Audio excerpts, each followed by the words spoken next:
Hey, what's going on, people? I decided to make a quick video in regards to a topic that has often been brought up in the comments section of some of my previous posts. And this is in regards to reverse racism and reverse discrimination. A lot of white people have pointed out to me that they feel that they are discriminated against more often than not. They feel that programs such as affirmative action and other benefit programs designed to help minorities are an act of institutionalized racism against them. And I decided to make a quick video to address that topic. Um, the first thing I would really want to ask the white people who say that is, if you feel that white people are being discriminated against today, who exactly is discriminating against you? Because a lot of white people will say, why is it okay for black people to say the word cracker on TV and not be called out on it? Why is it okay for black people to have their own channel, and that is BET? Or why is it okay for black people to have their own month? Or why is it okay for black people to, what is it? What other thing do they always say? There's a whole bunch of them. But those are the ones I tend to hear most often. And I don't see how that topic can really be considered serious. Because before y'all continue, I wanted to ask most of my white viewers who feel that way, if you feel you're discriminated against, who exactly is oppressing you? Because for a race to be institutionally discriminated against, they have to be dealing with a race that has more institutional power than itself. Sorry. And what I mean by that is, black people don't have any form of institutional power to oppress whites. We don't have any presence in law enforcement. White people dominate every aspect of society that matters. Law enforcement, military, the government, the media. It's all white controlled. Whites control it, whites own it. When people talk about the mainstream in America, they're really talking about white audiences. So when you take that into consideration, how can a race that controls every aspect, almost every significant institution in the country, be discriminated against? Because that would mean that they're discriminating against themselves. They have the power to discriminate against another group on that scale. Blacks don't have that kind of power. I believe blacks in America are about over 10% of the population. I'm not quite sure what the exact figure is, but I know it's over 10%. But blacks don't have the financial pool to discriminate against you. They don't have the money to discriminate against you. They don't have the power, the presence in the media to discriminate against you. They don't have the presence in the government to discriminate against you. And for those that like to bring up Barack Obama, first of all, he's just one man who was elected by a majority white electorate. His mandate comes from white people. He answers to a Congress that's almost entirely white. He answers to a country that is still mostly white. And he was half white himself. So it's not like he has the ability to oppress white people as a race. He can't, because in a democratic government, the majority rules. And in America, the whites still dominate most aspects of society. And when you talk about issues such as affirmative action, who created affirmative action? Who enforces affirmative action? Blacks didn't create affirmative action. They don't enforce it. They don't have the power to enforce it. And honestly, affirmative action barely really does much of anything. They say it's a quota system that takes away opportunities from more deserving white people. And my question is, how many white people benefited from racism in the same exact way? How many black people were turned down for a job in favor of a white person who was less qualified? Historically, that has almost always been the case. And that wasn't even a quota system, that was open. So I don't see how affirmative action can be seen as such a negative thing. Because it wasn't created to oppress white people, it was created to give white minorities a shot to get in. And even then, it's not minorities that created affirmative action, and it's not minorities that enforce affirmative action. White people created affirmative action. White people enforce affirmative action. And the biggest beneficiary of affirmative action, the group that benefits the most, is not even minorities, it's white women. So how big of a factor is affirmative action really, when you think about it? And what kind of jobs can black people really take from whites?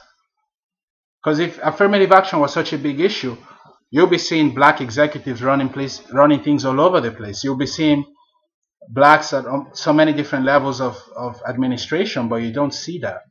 You'll see one or two, and those people will usually be extremely qualified. It's not easy to make it in America as a black person. You still have to have certain qualifications. So how much is affirmative action really a factor in this issue in America when it comes to employment?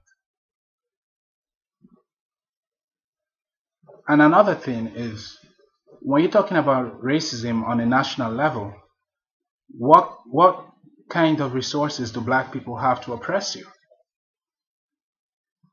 Whites control every aspect of society. Blacks don't.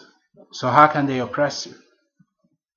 You know, when people talk about black people having their own history, a month dedicated to their history, the only reason that was created is because in most schools, blacks are not even mentioned at all in American history, even though they're a significant part of it. Besides slavery, black people fought in the Civil War for the Union. And there have been black people that contributed significantly to the rise of this country. But due to racism and due to the sentiments that existed after Reconstruction, many of these things were never ever mentioned in the history books. And besides, many other ethnic groups have months dedicated to them. We have Italian History Month also. We have months dedicated to Italians, to the Irish, to the Germans, to the Spanish. So it's not really a racial issue. Why is it a problem when black people have a month, but it's not a problem when Italians or Germans or Spanish people or English people have a month dedicated to their history and their heritage? Because for the most part, African Americans share a similar culture, a similar history.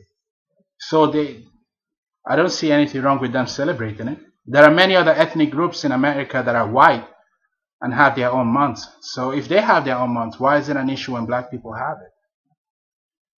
And why do people really care about BET, for instance?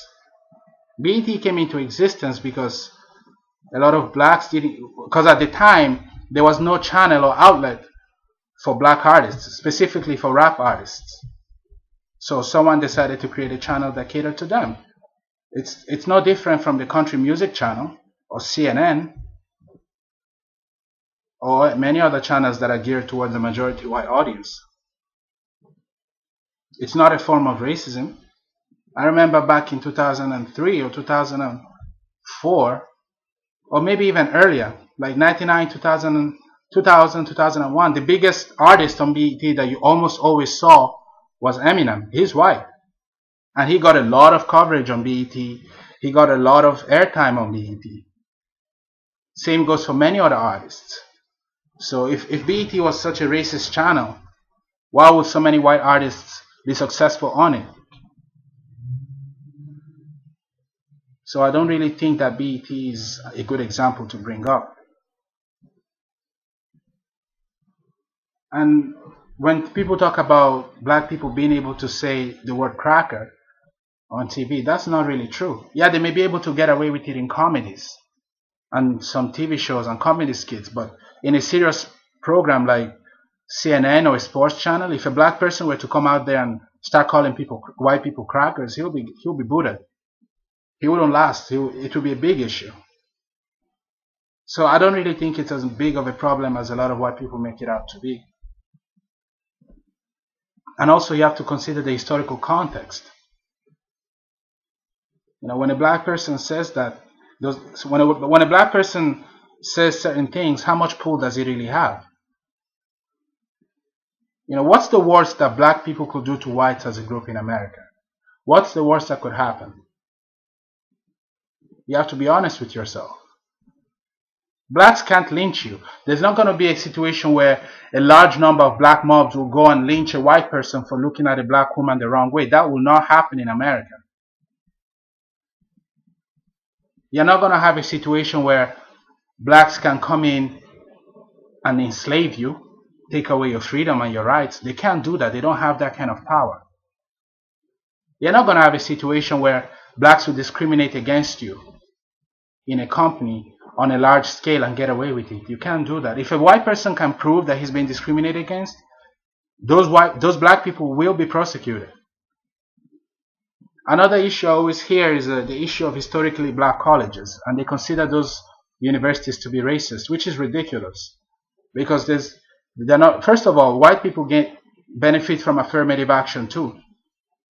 When going into an historically black college, they get all of the same rights that a black person will get going into a majority white college, believe it or not. And I believe in one of the major historically black colleges, recent valedictorians were not even black. I know that one of them was Asian and another was white, so I don't see what the problem is. It's not like these colleges are denying entry to white people. White people can go to an historically black college, no problem. They choose not to, but there's nothing stopping them. And they will get a lot of benefits from going there too if they wanted to. And those colleges were created because state colleges at that time did not allow minorities to go. So blacks had to create their own institutions in order to get higher education. Had it not been for racism, there would never be a historically black college or historically black universities. Had it not been for racism, there would have never been a need for affirmative action to begin with. Had it not been for racism, there would have never been a need for Black History Month. There would have never been a need for a BET. All of the issues that white people complain about stem from racism that white people practiced against blacks in the first place. You cannot create a problem and then complain about the consequences of that problem. You have to address the problem that started it in the first place. So when white people talk about reverse discrimination and reverse racism, before they go further, they have to ask themselves, how much power do these blacks have against me? If you're complaining about the way the media portrays white people, attack the media. The media is not black. The media is mostly white. The mainstream that watches that media is white. The government that enforces these policies that a lot of white people have problems with is mostly white. So how can you complain about minorities for issues that are created and controlled primarily by white people? You have to be honest with yourselves and know who to blame. And also, a significant number of white people that talk about these issues are not really talking about it from a sincere place. A lot of times they use the idea of reverse discrimination and reverse racism as a smokescreen to justify their own racism, to justify the beliefs, to validate the beliefs they already have in regards to members of other races, which is intellectually dishonest if you ask me, but that's the reality. That's all I'm going to say, white people. You have to my white subscribers, if you're going to talk about reverse racism and reverse discrimination, remember that black people do not have the institutional power to actually oppress you. And many of the issues that white people bring up when talking about reverse racism are issues that are created and maintained by white people like themselves, not by blacks.